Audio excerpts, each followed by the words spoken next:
It's gonna be me.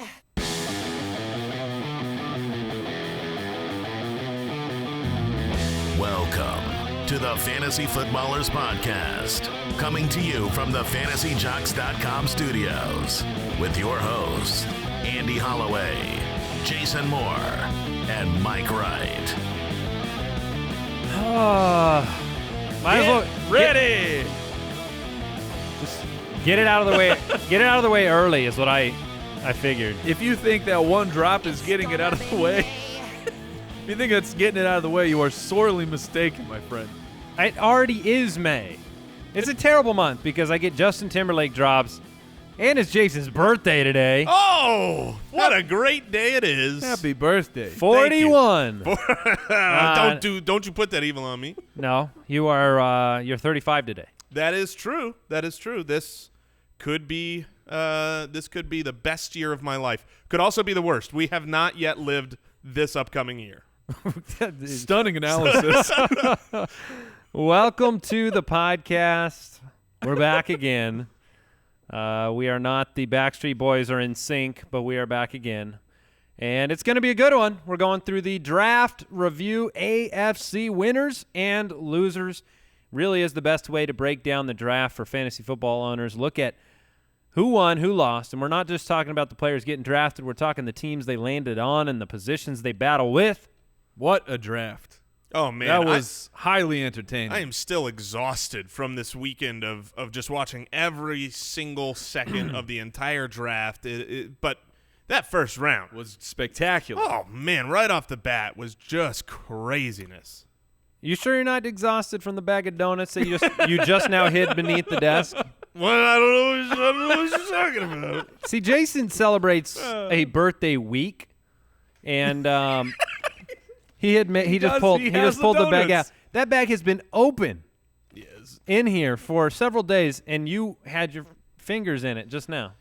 Look, I'm down 16 pounds, or I was down 16 pounds. This last week, I put on 5, and I'm hey, look, the day's not over. We got time. You're looking like a regular Kelvin Benjamin over there. Oh! All right. Well, very today's topical. show, very topical.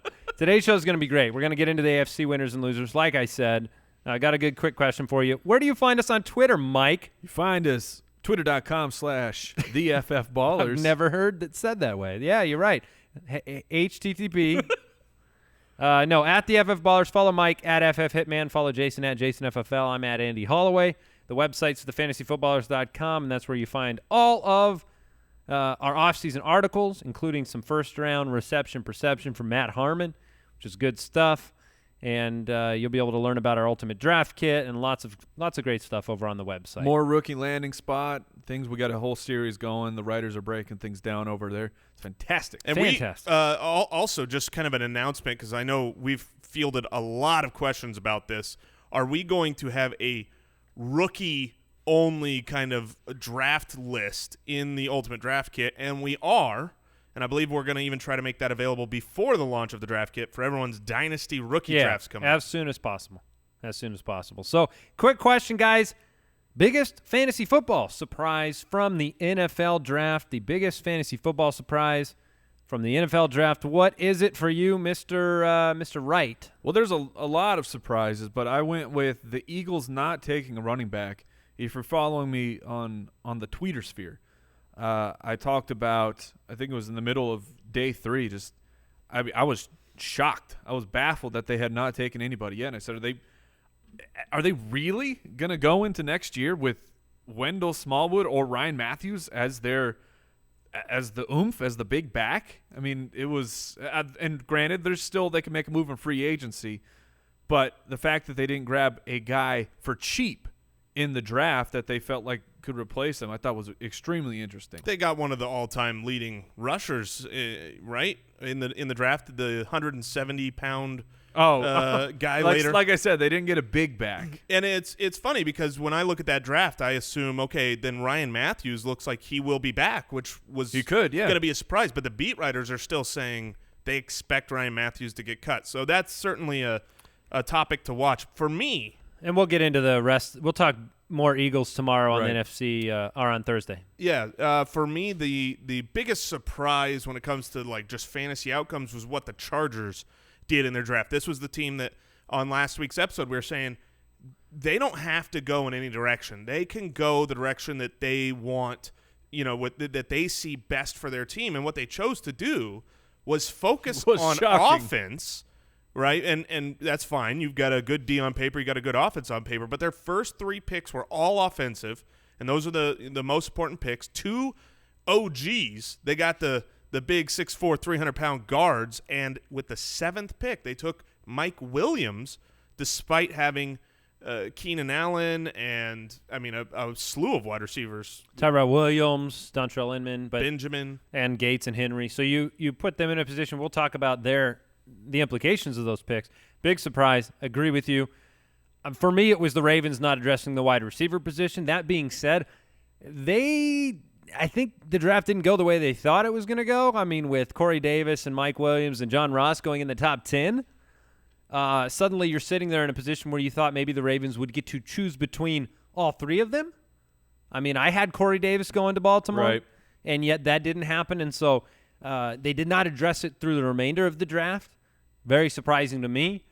So we'll see if they add a veteran. We'll see what happens, but that could really affect guys like Mike Wallace, who could be sneaky upside plays after a good year last year and losing Steve Smith and Kamar Aiken. All right, speaking of picking Corey Davis to the Ravens, quick update for all of you out there that were following along with our epic lunch bet. Now, we all picked 9 top offensive players and where we thought that they would land. Much like all of the experts' mock drafts that were utterly destroyed within the first 10 or 15 picks. Well, pick 2. Yeah. Pick 2. The Bears ruined everything. Trades, they went crazy this year, and so we all ended up tied. We all ended up 2 correct picks each. Stupid Giants. Well, what was amazing here Jason was a dead duck. for Jason's picks, he was already deceased, and the Browns were on the board at pick 12. You had the I Browns. had Watson going to Yeah. the Browns. I mean, everything.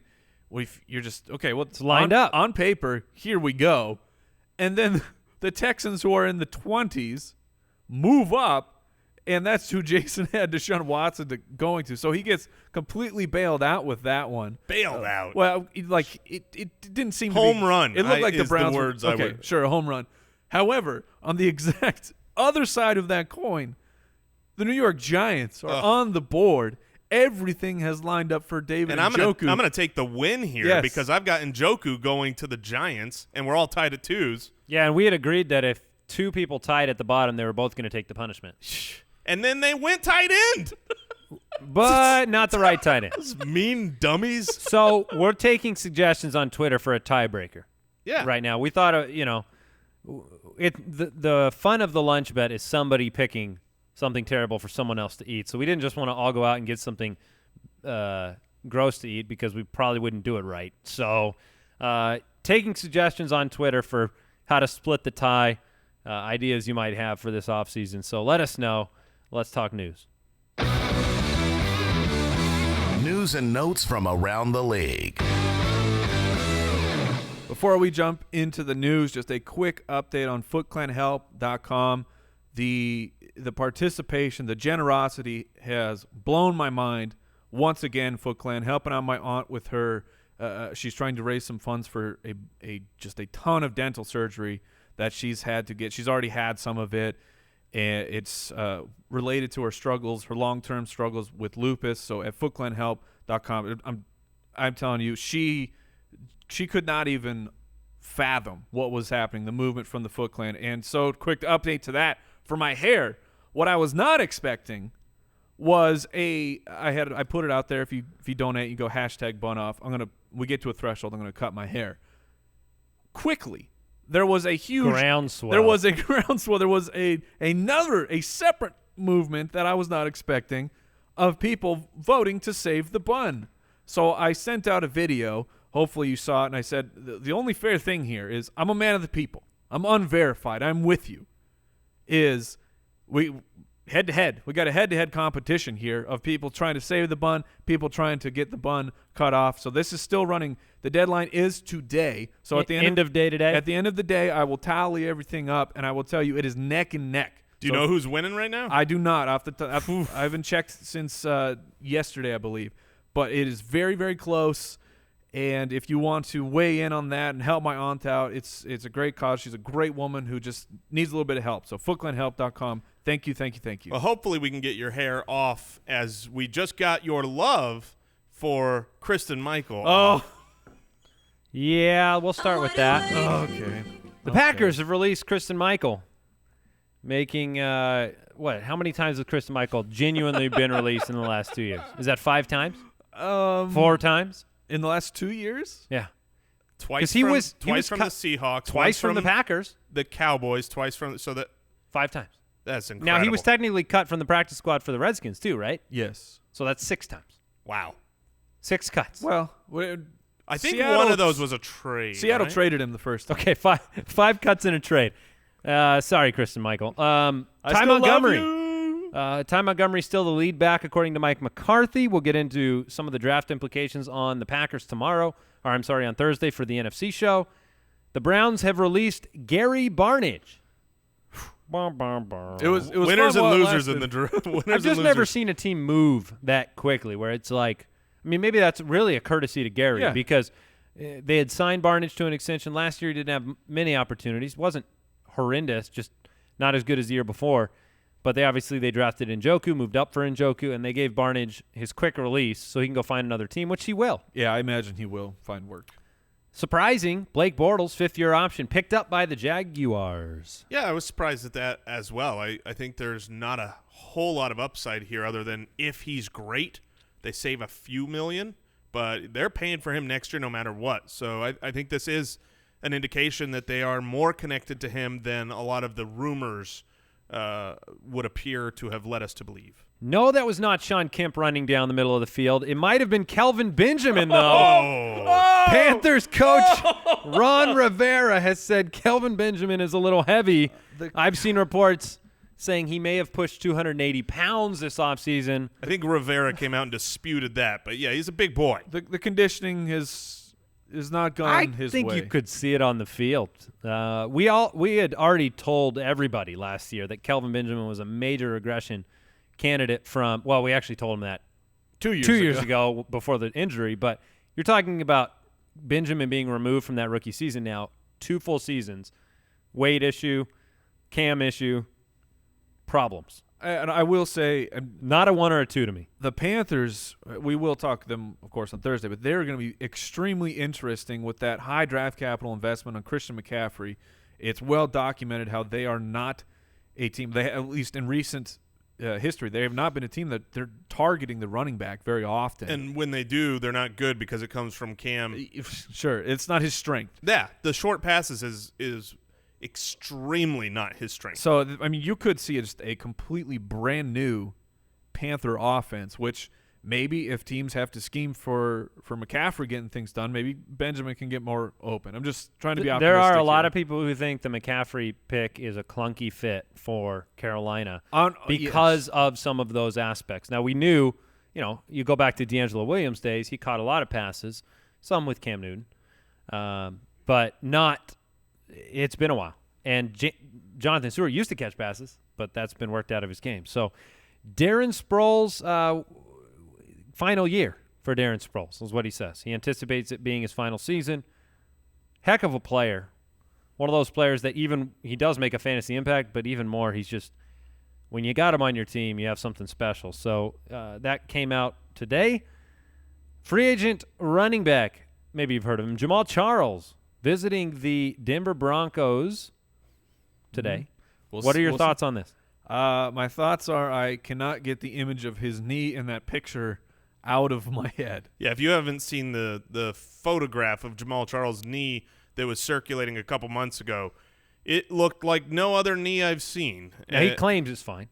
That he is. I hope he it is is. fine Hope and it is, recovered. man. But that would obviously be very bad news, I think, for C.J. Anderson. If he comes in and is healthy, Maybe. Might be more bad news for Booker. Yeah, but I think as it stands now, like one of the winners for me after the draft is C.J. Anderson. He is the clear-cut starting running back. Yes, they drafted a late running back. They also got rid of Capri Bibbs. I think that C.J. Anderson's a winner right now, and he is the number one. But if Jamaal Charles comes, you don't know what the role is, and it certainly doesn't help his value unless you're talking average draft position. Maybe it drops him enough to matter, but it wouldn't be good news for me. There you go. Devin Smith, Jets wide receiver. He's going to miss 2017. He retore his ACL. This poor guy, man. He just can't catch a break with his health. A second-round pick, explosive player, but you can't imagine things are going to be looking forward or positive moving forward for his career. Yeah, that's it for the news. You guys have anything else? No? I'm ready. Let's talk some winners. All right, AFC winners and losers. Winners and losers. We are going to start in the AFC East. We're going to talk about the Buffalo Bills. They made a couple of offensive draft picks here in the second round. The big one to talk about, Zay Jones. Zay Jones was drafted in the second round. The Bills, I believe, traded up for this pick. Is that correct? Yeah, that is correct. They came up and snagged him. They moved down in the first. Yeah, they got an extra one going into next year, but then they used some of that ammo from the trade to move up and get Zay Jones. So let's talk about the Buffalo Bills winners and losers. Obviously, Zay Jones walks into a great situation for a rookie wide receiver in the sense that not a lot of competition. There's half of a Sammy Watkins and no one else there. Yeah, so Zay Jones himself, depending on what you guys think of him, I know a lot of people viewed him as the best wide receiver in the draft. There were some that did. He walks into a good situation, 6'2", another great target for Tyrod Taylor, but you look at this draft, they did not spend high draft capital on Deshaun Watson or a quarterback. They did not spend high draft capital on a running back or any at all.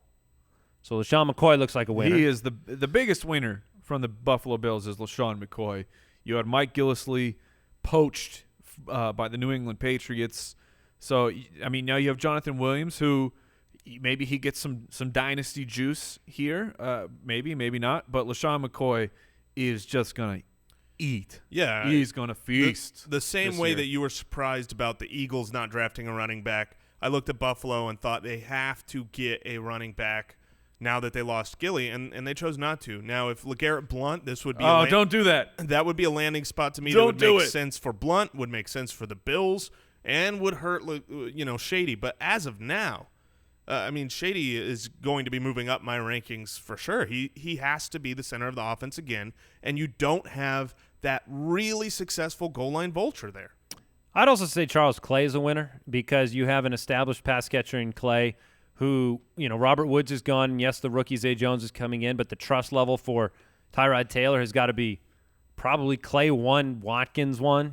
Those two guys are on the same level. You've kind of seen that in Tennessee with Delaney Walker and Murriatu, as Goodell would say. I don't know if we had specifically said it, but Watkins himself is, I think he won too. All right. He gets to be the alpha dog. Let's talk about Miami. Let's go to Miami. They didn't do much in the draft when it comes to offense, but that means a lot when it comes to fantasy football. Sometimes, it's that whole addition by subtraction thing. You have the continuity of this offense. The Miami Dolphins went out and they spent money on Kenny Stills, and the reason that was given was because they wanted continuity. They wanted to take Adam Gase into a second year in the system, and so pretty much everyone on the Dolphins that already yesterday, before the draft, that we liked in fantasy, they all get that kind of bump of confidence. Yeah, established offensive pieces like Ajayi, like Jarvis Landry. You have the Dolphins spending their first 3 picks on defense. To me, the way that I think Adam Gase pieced this team together last year, it was with the running game, and it was with putting Tannehill and then later Matt Moore in a position to succeed and not carry too much of the load. I think it's the same story this year. And so you have reliable hands in Jarvis Landry. You have Ajayi, who seems to be entrenched. It's definitely the vote of confidence that I'm happy to see with Ajayi. Would you agree? I completely agree. And Kenyon Drake as well. Sure. They talked about a good him reminder getting some on more Kenyon work. Drake. They did in the 7th round. They grabbed Isaiah Ford, who wide receiver at a Virginia Tech guy that Harmon Matt Harmon on our site, he likes him.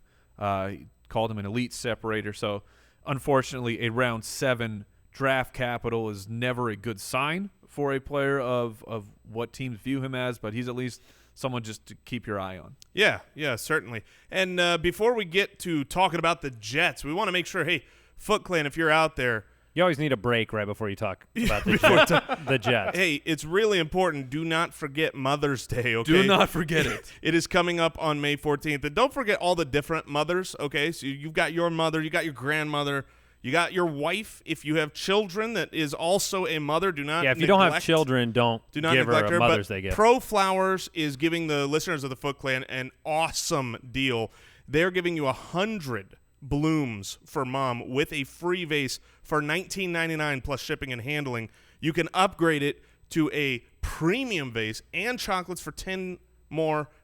It is a smoking deal, and you don't want to be the one guy who has forgotten to take care of all of your moms on Mother's Day. Or the one brother that forgot to take care of the mom. Yeah. That doesn't work. No, it certainly doesn't. So here's what you do. Go to proflowers.com. It's the only way to get 100 blooms for mom with a free glass for $19.99. And you click the microphone on the top right corner. Use our code BALLERS. Ballers.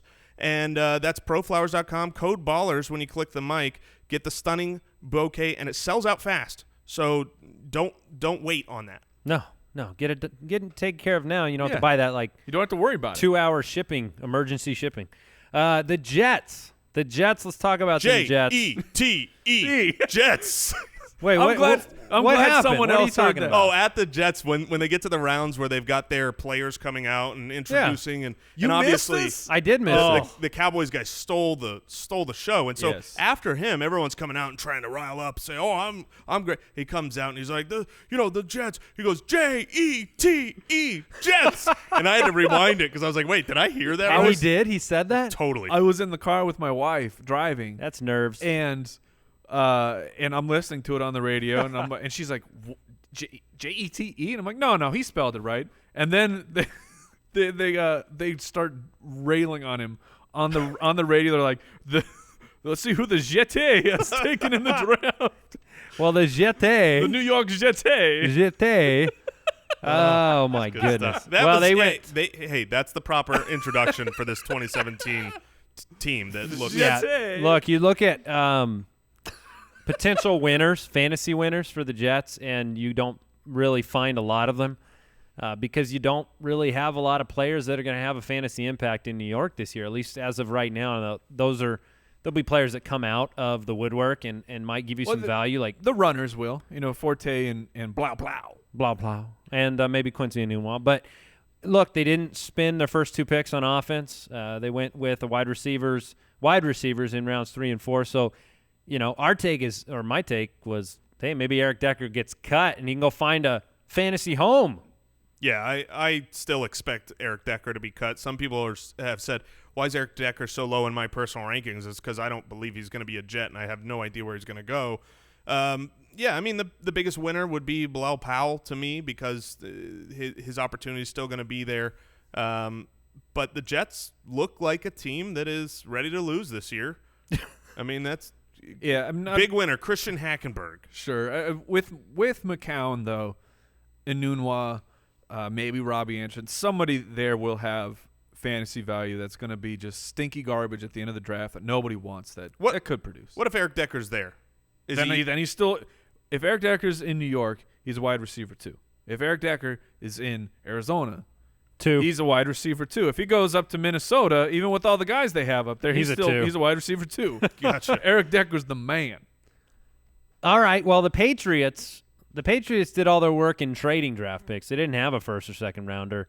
They swapped those for what? Brandon Cooks and Coney Ely? Yeah, I mean, so they've already kind of established themselves. So when you talk about a winner or loser, to me, I mean, I thought maybe Jimmy Garoppolo could get traded in this draft. I think it's Jimmy G. What is going on with Jimmy Garoppolo? I mean, it's smart.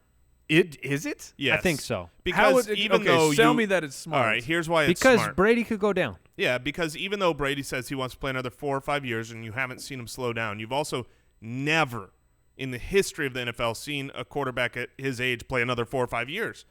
Odds are still in the favor that Father Time's going to win. Yeah. I mean, look at Peyton. How many years did Peyton think he could play? But it's not 4 to 5 years. It's next year. His contract, this is his last year. You have to make a decision of you do the franchise hopefully trade him situation, or you pay him. I mean, it just is, or you take the compensatory draft pick. I don't know. It just, to me, I don't know why you wouldn't. Well, trade we know him. he's not going anywhere this year because the teams that were looking to trade him, like the Browns, they all got a quarterback. So Garoppolo is a Patriot. Yeah, and just to add to the point, I would hang on to him if I were them. If you can't get enough value for him and you have a window here to win Super Bowls, I don't know. It's really tough. You see what a great backup does and what, in Arizona when Carson Palmer went down, the season ends. So, I don't know. They must not have gotten something that was worth it for them. So, let's talk about the Denver Broncos. Let's head out to the AFC West. We talked about C.J. Anderson. He came out a winner in the draft because they did not spend a draft pick on a running back. And they also upgraded until their 6th round. They've been upgrading their line. I mean, they made some moves in free agency. Yep. Their first pick, they were the first. The first O-lineman in the draft was the Denver Broncos. They got to pick exactly who they wanted, and at pick 20. Yeah. So it was, and they took Garrett Bowles, the offensive tackle, who looks like a mountain of a man. So I agree. I think C.J. Anderson is a big winner at this point of the season. Yeah, I mean, you would say I think their offense is the big winner here in the sense that they did improve their offensive line. They've got everybody else coming back. So and I think the addition of Carlos Henderson. I mean, right now you had Demaryius Thomas, Emmanuel Sanders, and nothing other weapons. Now you have Jake Butt when he gets back healthy from he might start the year on the PUP. Could. But I think he will play this year. He's a tight end, so he probably won't make a huge fantasy impact at all or even a real-world impact this year. But with him and Carlos Henderson, you have some talent there in the receiving game. If Jamaal Charles goes, I think the offense can take a step up. I had pointed out a couple months ago that the leading receivers for the Denver Broncos, Sanders, Thomas, number 3 on that list was Devontae Booker. I mean, they need help. That was trouble. You needed some pass catchers there. You guys realize, the draft started so kind of chaotically, and there were so many offensive pieces drafted. You had the 2 running backs and the 3 wideouts and the trade up for Trubisky. So it felt like this heavily offensive draft, but in the first round, I believe there were 19 defensive players taken. Yeah, it went strictly defense after that. Completely the other way, and there was actually more defensive players taken this year than last year. So kind of interesting. Let's go ahead and is there anybody else to reflect on there? I don't think so. Let's talk Chargers. Lots of fantasy implications here. Huge winners to me have to be Melvin Gordon and Phillip Rivers. Yes, completely agree. They could possibly be the number 1 and number 2 biggest winners in the league after this draft. I mean, you're talking about taking a team and you've got problems on the offensive line. You grab those 2 guards, Forrest Lamp, which there's a lot of people say he's the best offensive lineman in the draft. He's a guard, so you're not going to you very rarely do you take a guard high. It does happen from time to time, but a lot of people who I respect said Lamp is the best lineman in the to say draft. As a team, the nice thing about the NFL draft is that teams can't lie. You get to see what they wanted to do. What they actually believe. Right, and what they believe and who they liked and what they thought their problems were on their team, etc. And the fact that they spent their first 3 picks on offense, improved their offensive line, and did not through the entire draft touch a running back says Melvin Gordon is all systems go to me. He is entrenched. That's a guy I fully believe in for next year. One of those running backs that could definitely go either direction, right? He's been highly inefficient his entire career, even last year when you look at, the yards per carry and metrics like that. But I'm a believer now because it seems to me that San Diego is very much a believer. Phillip Rivers was already an offseason winner, right? When you get back Keenan Allen. Yes. Now you give him Mike Williams, the surprise pick of the first round, or one of the surprise picks of the first round.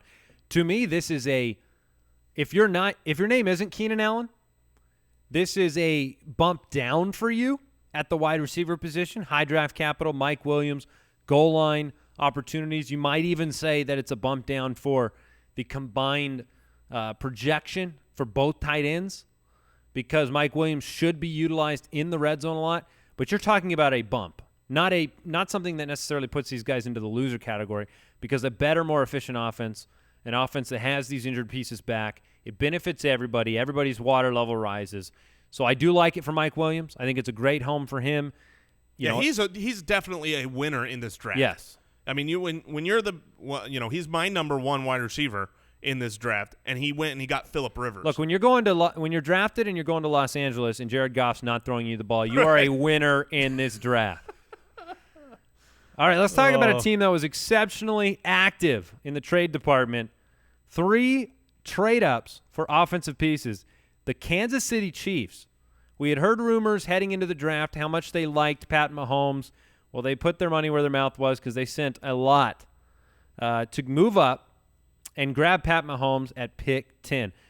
Give me your percentage odds that Pat Mahomes takes a snap this year for the Kansas City Chiefs. And I'm going to change that. I'm going to say starts a game. Starts a game. I think he only starts a game if Alex Smith gets hurt. Yeah, I agree. And so I put that at like 10%. Yeah. Okay. 10% chance. But I can't imagine a better if I looked at all 32 teams, I'm not sure there is a better landing spot for Mahomes. He's got that high-level talent, but very raw, needs some work. And so to be able to go sit behind a safe Alex Smith, but be trained by Andy Reid, who has taken guys, has worked with guys like Mahomes, right? I mean, he's worked with his number one comp of Brett Favre. Yeah, so, Donovan McNabb is more of a Mahomes comp than he is an Alex Smith comp. Right. And so player that can get out of the pocket, make something happen. I think it's good for Mahomes. The biggest question for me on the winners losers here is at the running back position, because Spencer Ware early on in the draft, it looked like he was going to come out a big winner. It seemed like all of the main running backs were gone, but when they traded up pretty significantly, they gave up that year's 4th and 7th, and just to swap a few picks in the 3rd round. To go up and get Kareem Hunt, who is a good pass-catching back. That says to me that Spencer Ware, at the very least, he's not a bell cow. It's not going to happen. I'm in agreement with Jason. We were discussing this a little bit before the show. I do believe this is a significant pick because Spencer Ware, he wore down over the course of the season. He was banged up towards the end of the year, and I'm not a Char West fan, but I saw him on the field way too much for my liking in the sense as a Spencer Ware owner. So I think Kareem Hunt will be involved in this offense. I still think Spencer Ware's that lead back. And he's still the goal line guy. I mean, he was almost right. He will be 25 pounds heavier. But I think Kareem Hunt's going to be involved. And if Spencer Ware were to go down, you can see a pretty heavy workload for Kareem Hunt. And so I want to project here just a little bit long term because people like to do that. We're in dynasty season. People want to think dynasty wise.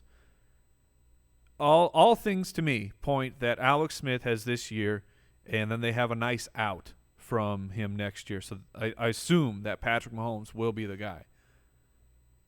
Do you like to go after a guy like Jeremy Maclin, who we know is an elite-level wide receiver, has been absolutely capped by the offensive system that they run in Kansas City?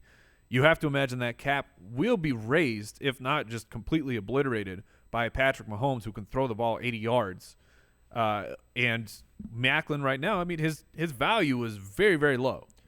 It's a good question because it's not the same thing as saying – this is long-term. Yeah, it's not the same thing as saying, hey, I'm going to go get Corey Coleman and eventually they'll figure the quarterback out. This is more of a veteran situation that has been capped by quarterback conservative play, the game plan behind the arm. So and they still owe Maclin if they can cut him after this season, but it's a $4.8 million cap hit, so I can't imagine they will cut him after 2017. I think the time to do something like that might be still in the future. Right. I don't know if it's now. Yeah, I think it might be with a lack of production halfway through the year because the price on somebody like Maclin, while not expensive, still might not be as cheap as you'd want for a 2-year plan type of guy, or it's a high risk, right? I mean, we don't know what Patrick Mahomes is, So if the cost is nearly free, I'm like, hey, go do it. But I don't think the cost on Maclin's free. That's my take. And if you told me that Alex Smith was starting in 2018, I wouldn't be surprised at all. Yeah, I mean, they could theoretically be great and go to the Super Bowl. I mean, this is a team that we thought might have the ability to get there last year. So winners, losers, I think Smith-Ware is a loser. But we'll see how much. That's not nice. Yeah, and not a ton. I mean, he takes a little hit. You had to expect them to put somebody there, but I still think he didn't lose the fact that he's still the main leader of the timeshare. So possible Super Bowl teams also in the AFC, the Raiders. A lot of people think that they've got that potential. Any big winners and losers from fantasy after the draft? They clearly did not focus on their offense, which was wise. Yeah, they focused their offseason on it. Marshawn Lynch, Jared Cook, a healthy Derek Carr. Their offensive line is always, one of their strengths, and so they did pick up an offensive tackle in the 4th round, but otherwise they went defense with the rest of their picks through the 7th round. So for me, their defense won. This is good for that team. Yeah, there's not a lot of winners and losers here. For fantasy purposes, I mean, you could say, continuity, the fact that nothing is changing is good. DeAndre Washington and Jalen Richard were winners. I wouldn't have been worried if they spent a later pick on – they did draft a running back. They took Elijah Hood. Oh, yeah. I love Michael Keaton. Yeah. But, I mean, those guys are kind of entrenched now as our backups and third down satellite guys. So Right, and then for the dynasty people out there, it's worth monitoring. I'm talking just keep a little peek-see on him, but Ishmael Zamora, when he fell completely out of the draft, we know he's a hyper-talented athlete out of Baylor, but the success rate of an undrafted free agent is very low. Just saying, keep a peek on him as the little dynasty peeksy. Yeah, as the Raiders. When I was looking at how are teams running their offense, like what are they doing? Formation? Yeah, what formation? And the Raiders ran 4 wide a lot. I'm talking 22+% of their snaps were 4 wide. That's second highest in the league. All right, I'm very, very excited to talk about this next franchise out of the AFC North. We're talking about the Cincinnati Bengals, big-time winners in this draft to me. Andy Dalton at the top of it because you've added John Ross in the 1st round. Fastest man alive. And Joe Mixon in the 2nd round, another wide receiver out in the 4th round with Josh Malone. And this is a team that I have said in the offseason, I already like Andy Dalton a lot more than the consensus. He's my number 8 quarterback. Now you give him John Ross, who I don't love John Ross. Like the actual player, I don't love him. If you had said, hey, he handed a wide receiver 1 role someplace, I'd be like, okay, 55 catches. I mean, I just don't know what to – but on the other side of A.J. Green, right, with Andy Dalton, needing Ross to make a few plays and more than that, change the way the defense thinks about that secondary and the way they cover and bracket and treat A.J. Green and Tyler Boyd and a healthy Tyler Eifert, huge implications to that offense. And then you bring in Joe Mixon and you put some oomph back behind Andy Dalton that they haven't had since the rookie year for Jeremy Hill. I just love everything they did on offense. Now, unless I'm Jeremy Hill or Gio. Yeah, I'm not even that worried about Gio Bernard myself. I wouldn't call Gio a loser. I'd call Jeremy Hill a loser. Jeremy Hill is certainly a loser, and Joe Mixon is a good enough pass catcher to render both of them fantasy irrelevant, but we have to wait and see how he's used in that system. And my gut, I doubt that they come out of the gates as saying you are our 1st, 2nd, and 3rd down back. So I tend to lean more towards Andy's side and say Gio is not necessarily a big loser, but Mixon does have the talent to make both of them losers in this draft. Now Jason and I had a slight differing of opinion on. Right, I had the right one, and you want to share fair, yours? Fair. Well, I just want to bring it up. Technically, it's his opinion is the right one. Oh, I see what you did there. So yeah, AJ Green is entrenched. Brandon LaFell did sign a new 2-year agreement with the team, and to me, what makes sense when I'm looking at how players were used, how wide receivers were used, I felt like Tyler Boyd would end up being a big loser from the John Ross acquisition. Tyler Boyd was the slot receiver, and so and to me, it's like we talked about when Boyd was drafted last year, usage for Marvin Lewis to use a rookie wide receiver. He just doesn't want to do it. And Brandon LaFell shouldn't have drafted one number 9. Well, just historically, and now you have top 10 draft capital one, so that probably changes things. But Brandon LaFell also brings you other things on the field than just the pass catching ability. We know he's a tremendous run blocker. And I felt like what makes sense would be to move John Ross to the slot. So I felt like Tyler Boyd was the loser. But Jason, you felt like he'll be on the outside, taking Brandon LaFell's spot. Definitely. I am very confident to think that he's going to make Brandon LaFell here the fantasy loser, because what it looks like to me, I mean, if you just look at what the Bengals did, they said they want to get younger, faster, more talented at the offensive skill positions. They just drafted Tyler Boyd last year, who had a very good rookie season for a rookie slot wide receiver, and they like him. And now they come in this year and they spend high draft capital, their first 2 picks, on a speedy outside wide receiver and Joe Mixon. And so I think that they're saying, hey, we're going to build our future offense, and they're not going to get bogged down with Brandon LaFloyd in there. LaFloyd? Brandon LaWho? Brandon LaFell. LaFloyd? Is that what I said? Yeah, you said LaFloyd. Yeah, says much. Look, we have examples of these deep threats being successful in the slot. I think of T.Y. Hilton, and I think of Will Fuller. Coming Odell in. Beckham dominates out of the slot. So does Julio Jones. Sure, and I'm saying that's a possibility. I leaned on the side that Jason's on. Right. So, but I do agree. It's possible for those guys. If you want them to take the top off, they can do it from the inside. They can do it from the outside. Well, They just got to run fast in one direction. We can all agree that the fantasy value of any Cincinnati Bengal wide receiver not named A.J. Green is murky. Is not good. No, you have to rank your fantasy options there. It's A.J. Green above all, and then you got to like Tyler Eifert at the tight end position, his goal line capability. And then Joe Mixon, and then that's it. You like Joe Mixon for fantasy? Yeah, this season. Yeah, I do. Okay. I wouldn't call it the most foregone conclusion of all. Sure, but sure. So because I don't agree that Gio's role is threatened. Yeah, all, for me, the reason why is just because coming into this draft, when I just on film, Joe Mixon was the number 1 running back to me. He was better than Christian McCaffrey to me. He was better than Leonard Fournette. And so if he can muscle up on third down and give a forearm shiver and protect Andy Dalton, then he can get on the field. Yeah, before the draft, the way that I viewed Mixon was I think he might fall. I think he might be a 4th, 5th, 6th round pick. So he's not going to come out of the gates and be given the keys to the kingdom. This is a team that really wanted to take him in the 2nd, got permission from their owner. And so I think after the draft, Mixon's stock to me has been raised, not lowered. If Gio Bernard starts on the PUP and misses the first 6 weeks with his torn ACL and Mixon can prove himself, yeah, abandon all hope because Joe Mixon's going to be the dude.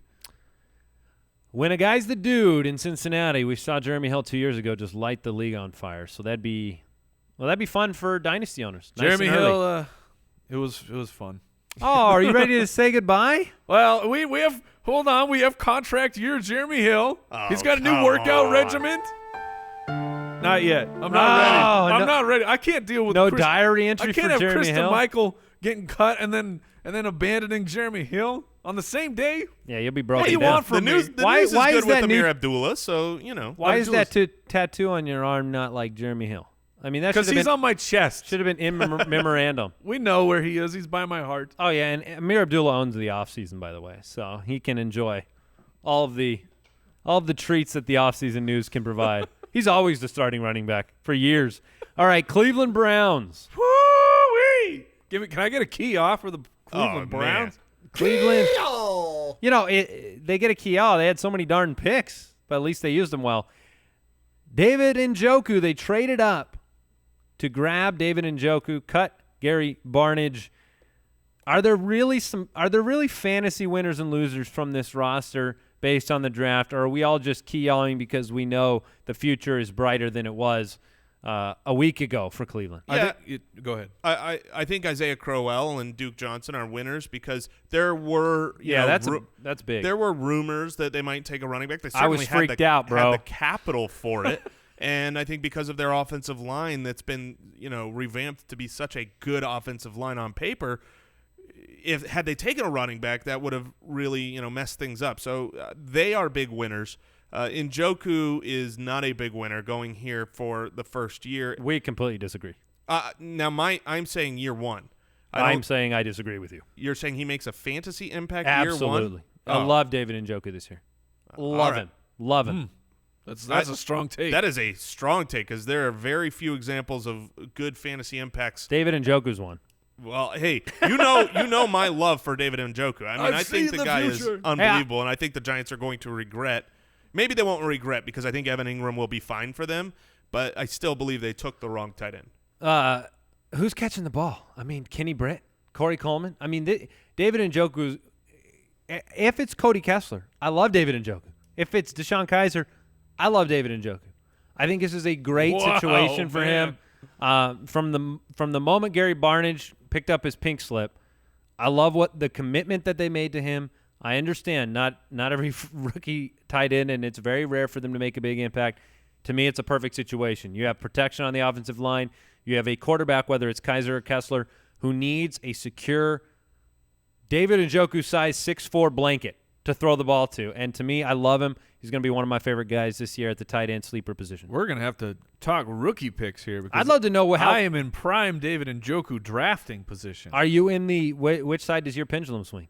I like him. I like him. I think he can have an okay rookie season. I don't think he makes a maybe we do a rookie draft segment on the show next. Maybe I thought you were going to make an anti-David Njoku water bet with me, and I was going to be so disappointed in you. I will and not you bet would have against. been so I will not bet against David Njoku. He is my favorite fantasy tight end prospect. Do you remember? I just think about this though. This team has not been good. Agreed? Oh yeah, we can agree. They had the first overall all pick. may agree. Gary Barnidge was, for all intents and purposes, the dude was a rookie when he had his breakout year. Yeah. But he had a huge impact on a roster that was devoid of pass-catching options.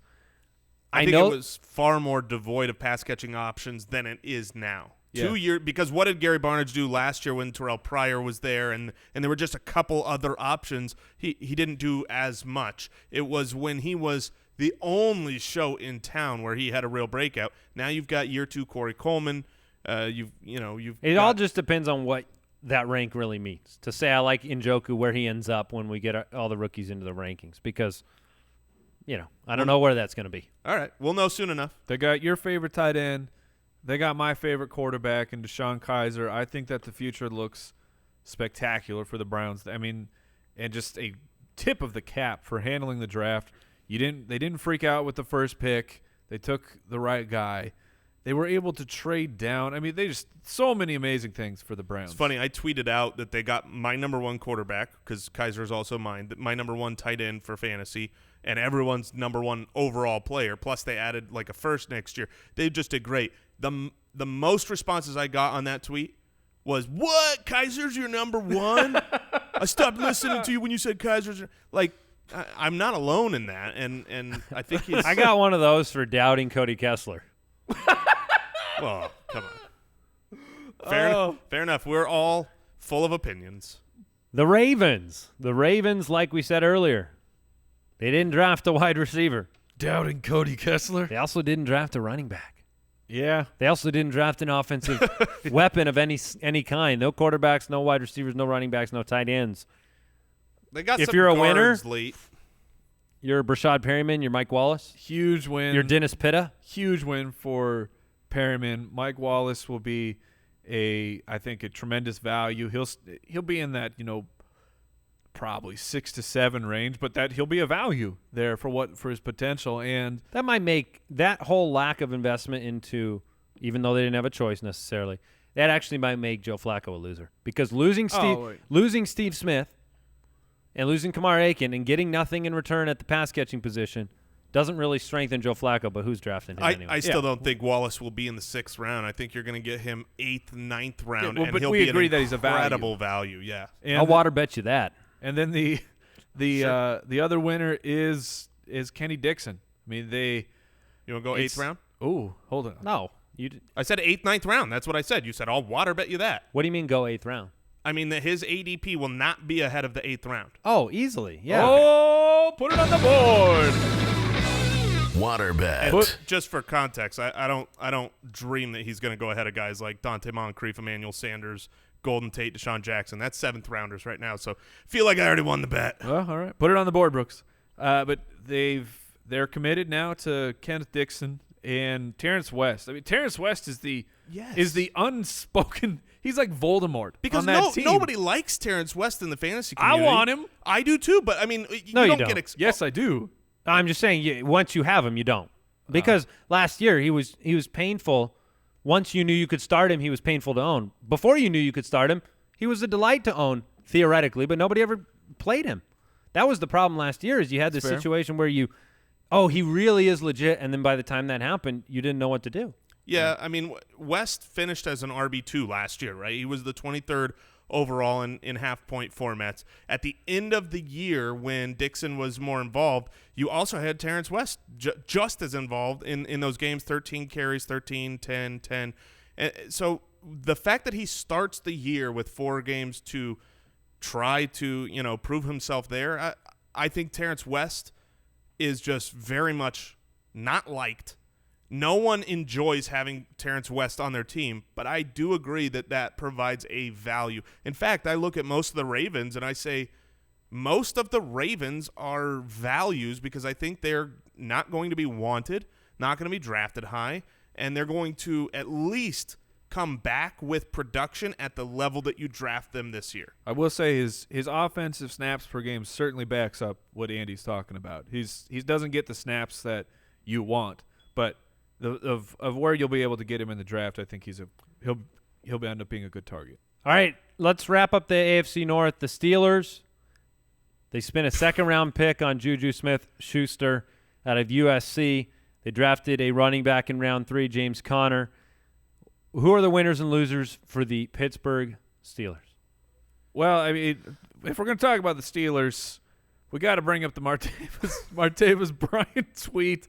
If you didn't happen to catch it, I had retweeted it. Essentially, Martavis Bryant eloquently said, Sammy Coates, you're going to get benched for this new guy. He insulted the people who were commenting on the Juju draft pick, saying, well, he's going to replace Martavis Bryant. And he said, no, he's going to replace Sammy Coates. He just tweeted that out. As opposed to, no, I'm going to fight for my roster spot. He called out Sammy Coates. Just welcome to the team. I mean, like, there are so many right answers to this question. This is his replacement, not mine. I'm back. That's basically This is why I'm sorry to say, but I know you're excited, Mike. I'm not excited for guys that have made mistakes multiple times. That's fair. I tried to buy into Josh Gordon on this. If you see what's going on, I mean, there have been reports that have already come out saying Martavis Bryant is no guarantee to make this roster. And if I wanted some ammo to believe those reports, it would be a 2nd-round wide receiver draft pick. Yeah. Because there followed by a dumb tweet. Followed by a dumb tweet. I'm not saying he's not going to make the team, but these high aspirations, I don't know if it was on this show or our Footcast. I mean, I think you said that he's a locked-in high-end too, and I about lost my mind because and of course, when I'm saying that, that's assuming he's playing for 16 games. You can't assume it. Okay, No, that's that fair. was. But I think that was the question that was posed. It was like, if he plays 16, what is he? I mean, the talent is off the charts, but the guy needs to get it together. One of the picks that was the most fascinating to me in the entire draft was James Conner coming in at running back. This is a guy who got injured, missed some time. Prior to that injury as a running back in college, he was thought of as a extremely high talent, first, 2nd round type of grade. And when you've got Le'Veon Bell, oh yes, and the role that says when Lev Bell goes down, The backup comes in and is also excellent, just is given, complete keys to the kingdom. You saw that with D'Angelo Williams for years. D'Angelo Williams is gone, and so to me, James Conner immediately steps into fantasy relevance as a handcuff. Yeah, I completely agree. Do you put if you're a Le'Veon Bell owner in Dynasty, do you put a premium on making sure you get him? I in the rookie absolutely draft? do. Second year of being franchised too, right? So No, this only Lev's first. Oh, okay. So but it's saying I can't imagine that Connor will be anything higher than a 3rd-round pick, but I would happily take him. Are you making sure you're going to get him? I would happily take him in the 2nd round if I was the Lev Bell owner. Wow, 2nd? In a rookie draft, I mean, when All you right. look at rookie draft That's picks fair. Okay. and you go, okay, in the 2nd round, what's their bust rate potential of just getting it wrong? Give me the backup for my Well, let's say you're protect sitting in that yourself. situation and you're picking between James Conner and Juju Smith-Schuster. yeah. Oh, Juju's not falling into the 2nd. Late in the 2nd. No way. Yeah, Just I'm tell me. going to protect my Lev Bell in a dynasty league with that. So even if you're facing those two, Wow. you're choosing James Conner is what he just said. That's why I brought the question up. That's bananas. And to I say would Juju's not consider going to it. fall to the 2nd round, that's low 2nd round. okay. Well, he said 2nd round for them, so I was just saying you're staring them both down. That's very possible in the 2nd round. I would probably still go Juju, but if, depending on my team needs, if I was loaded at wide receiver and my running backs after Bell were worrisome, then I would allow that to make me swing the pick towards Connor. AFC South, the Indianapolis Colts. This is our last division, right? Yep. All right, the Colts drafted a running back in the 4th round. And they did not spend a high draft pick on one. And so Frank Gore, he's a winner. Yeah, he's Robert Turbin, he's a winner. Maybe not so much Robert Turbin. They took Marlon Mack. I like the pick. I like it a lot. I think Marlon Mack's stock rose in rookie drafts significantly. The dude's a beast. He can catch the ball, and we have seen. We were prognosticating what if Christian McCaffrey goes to the Colts because of his pass catching ability and what Andrew Luck has shown he can do with Ahmad Bradshaw up near the goal line. You don't have to worry about or just focus on him running it in. He can get reception touchdowns as a running back. I love this Marlon Mack pick. He moves up to – I haven't done my official rankings, but just off the top of my head, he becomes an early 2nd round pick for me. In Dynasty. In rookie picks. Rookie picks. Yeah, all right. Jacksonville. Let's talk about the Jacksonville Fournettes. Yeah. As this is one that the mock drafters, ourselves included, got right. He went number 4, Leonard Fournette, to the Jacksonville Jaguars. And then you have D.D. Westbrook drafted in the 4th round, very questionable pick, taking a chance on a guy there with some issues, to say the least. Weight. Yeah, it's one of those issues. One of the issues. You also have an established wide receiver core ahead of him there. I wouldn't expect early impact of D.D. Westbrook, but losers, I guess you'd call Chris Ivory and T.J. Yeldon a loser. I'm not going to call T.J. Yeldon a loser. I'm going to call Chris Ivory full-on deceased. He's R.I.P. It's over. He's done. 4th pick in the draft. He's done in Jacksonville. But T.J. Yeldon has shown pass-catching chops. And maybe Leonard Fournette, maybe he can grow in that area of football, but Yeldon's that guy to me for now. And I know on paper the Jaguars look great. Their defense looks spectacular. It looked great on paper last year too. Now they've made some office and regime things, so things can certainly turn around for the Jaguars. But for Leonard Fournette, he right now could just be a 2-down guy, which means possibly a lot of play for T.J. Yeldon unless there's a significant turnaround for the Jaguars. Yeah, I think that's possible. But you're going to see them trying to emulate what Dallas did last year in the sense that good luck. Well, right. Fournette is a volume back. He needs to get 20-plus carries. Yeah, and so he'll be on the field a lot the same way he's that a winner. Zeke is. Yeah. Oh, yeah. Yes, Fournette is absolutely a winner. Fournette is a winner. And I thought, the Jacksonville Jaguars as a whole were a winner. They had one of the better drafts. The fact that, I think Cam Robinson is one of the best tackles in the draft. I know this wasn't a strong tackle class, but they got a great value on him dropping to the 2nd round to help that offensive line. I also think Blake Bortles gets helped out by the offensive line and Fournette. I don't know that he takes a step forward in fantasy necessarily because of it, but just real-life Jacksonville Jaguars, who I think the odds came out at their over-under on wins at 5.5, and It's already been tweaked, but yes. Yeah, I would take the over on that. So Bortles is a winner. You know, you have an offensive tackle there in Cam Robinson, and you have the Brandon Albert situation. And they did not take a quarterback. This Cam Robinson pick really helps them it helps them be able to strong-arm Brandon Albert into playing. They're not going to pay him. So, all right, let's talk about the Houston Texans. Jason, close to your heart is Mr. Lamar Miller. Also close to my heart is Mr. Deonta Foreman. Yeah, Deonta Foreman, third-round pick.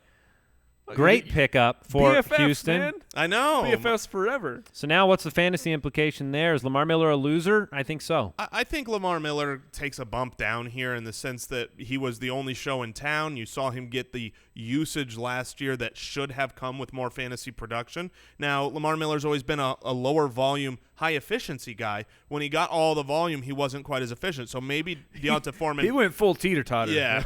He was the only show in town, but the banners were ripped up and falling off at the end of the show. I mean, he needed some help. Yeah. This might not hurt him. Brock should have replaced It could those. hurt him, but it might not because he needs a few breaths. And if by midseason Watson can take over at the quarterback position, I think that's going to help him as well because defenses are going to have to watch for the running quarterback, and there's nowhere to go up midseason, up from Tom Savage.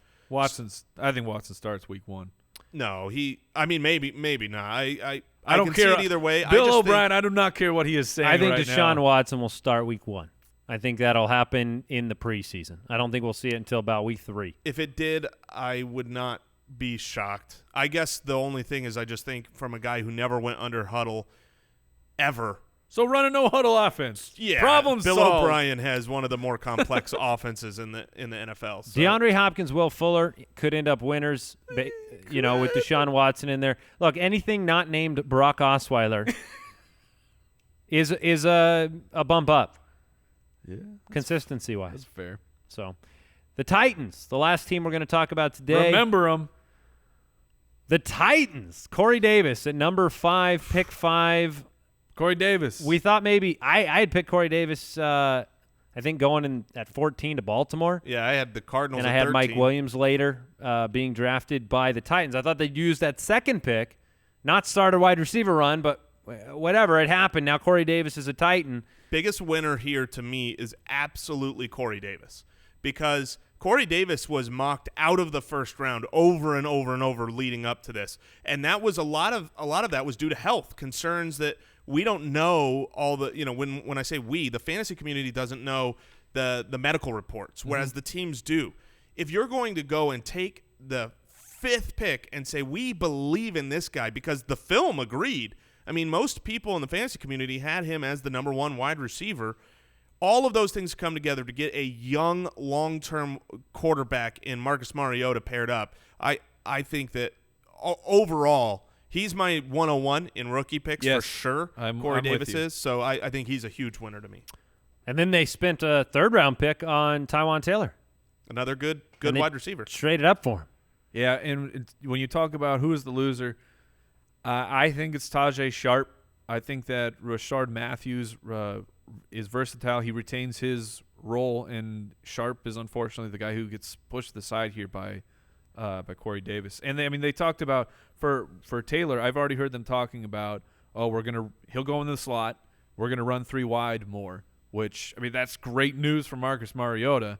Let's get 3 wide receivers on the field. Let's throw a little bit more. The only way that I will buy that framework of Rashard Matthews' value is if the passing volume in this offense increases to the point where it can sustain this, because there's no way I can't look at Rashard Matthews as an incidental loser. That's fair. Because of Delaney Walker, Corey Davis, and the addition of Taylor and DeMarco Murray out of the backfield and the run-heavy offense. Now, I don't know if that transition's ready to happen or not. I don't know if we're a year away from that.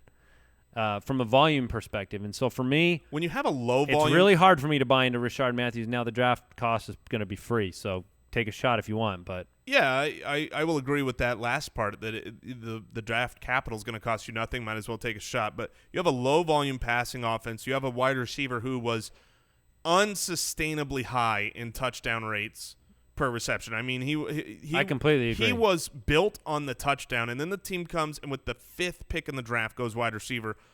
I don't know how you and can then not trades see up Rashard for one Matthews. in the 3rd round. Rashard Matthews is a big loser to me in this draft.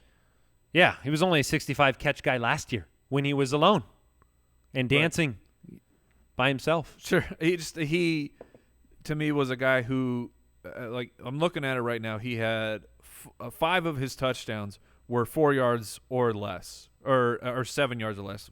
Most of them 4, 3, 2. He's a guy who has proven he can get open in the end zone when you're close up. Maybe Corey.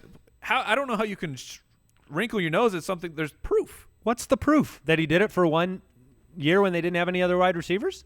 Because he didn't do it in Miami. The proof to me So is that did he got he a did lot it of 1 year? a lot of targets inside the 10.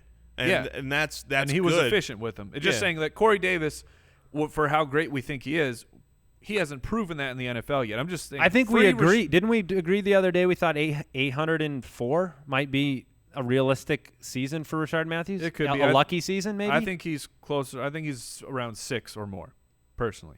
Okay. All right. Well, I mean, you love him. We've always loved Rashard Matthews. You can wear but his jersey. I won't be wearing it. I got to get out of the ship on this one. Mike just can't say goodbye to Kristen Michaels and Jeremy Hill and Rashard Matthews. This is great news. You realize now we are on official C. Mike watch. That's true. Because Oh we'll my just see gosh. what team he can sign with now. That way, once he does. Arizona needs a backup running back. Oh, they Don't do. do it. They do Don't need a do backup it. running back. Is that what he is? Is he a backup running back? He's a backup running back who is awesome. He's like one of those practice squad guys. It's like one of those MLB relievers that ends up playing on half the teams. He's as close to a reliever as it gets Yeah. in the NFL. Look, he's on a See America tour. He's checking all the sites out. I want to see this practice squad. I want to see that. I hope he goes to Buffalo, just to have him paired with Mike's Shady I hope Love. him and Blunt land in Buffalo. Let's get them all there. All right, we're done. We're done with this episode. We'll hit the NFC winners and losers on Thursday. Thank you for supporting the show, for subscribing on iTunes, for reviewing the podcast, and for following all of our fantasy football content.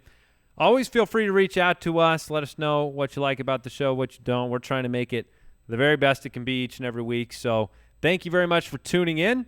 We will catch you on Thursday. Jason, happy birthday to you. Oh, thanks. And check out fantasyjocks.com if it's your birthday and you need a trophy because you won. The promo code is footballers. Goodbye. Thank you for listening to another episode of the Fantasy Footballers Podcast. Join our fantasy football community on jointhefoot.com and follow us on Twitter @TheFFBallers.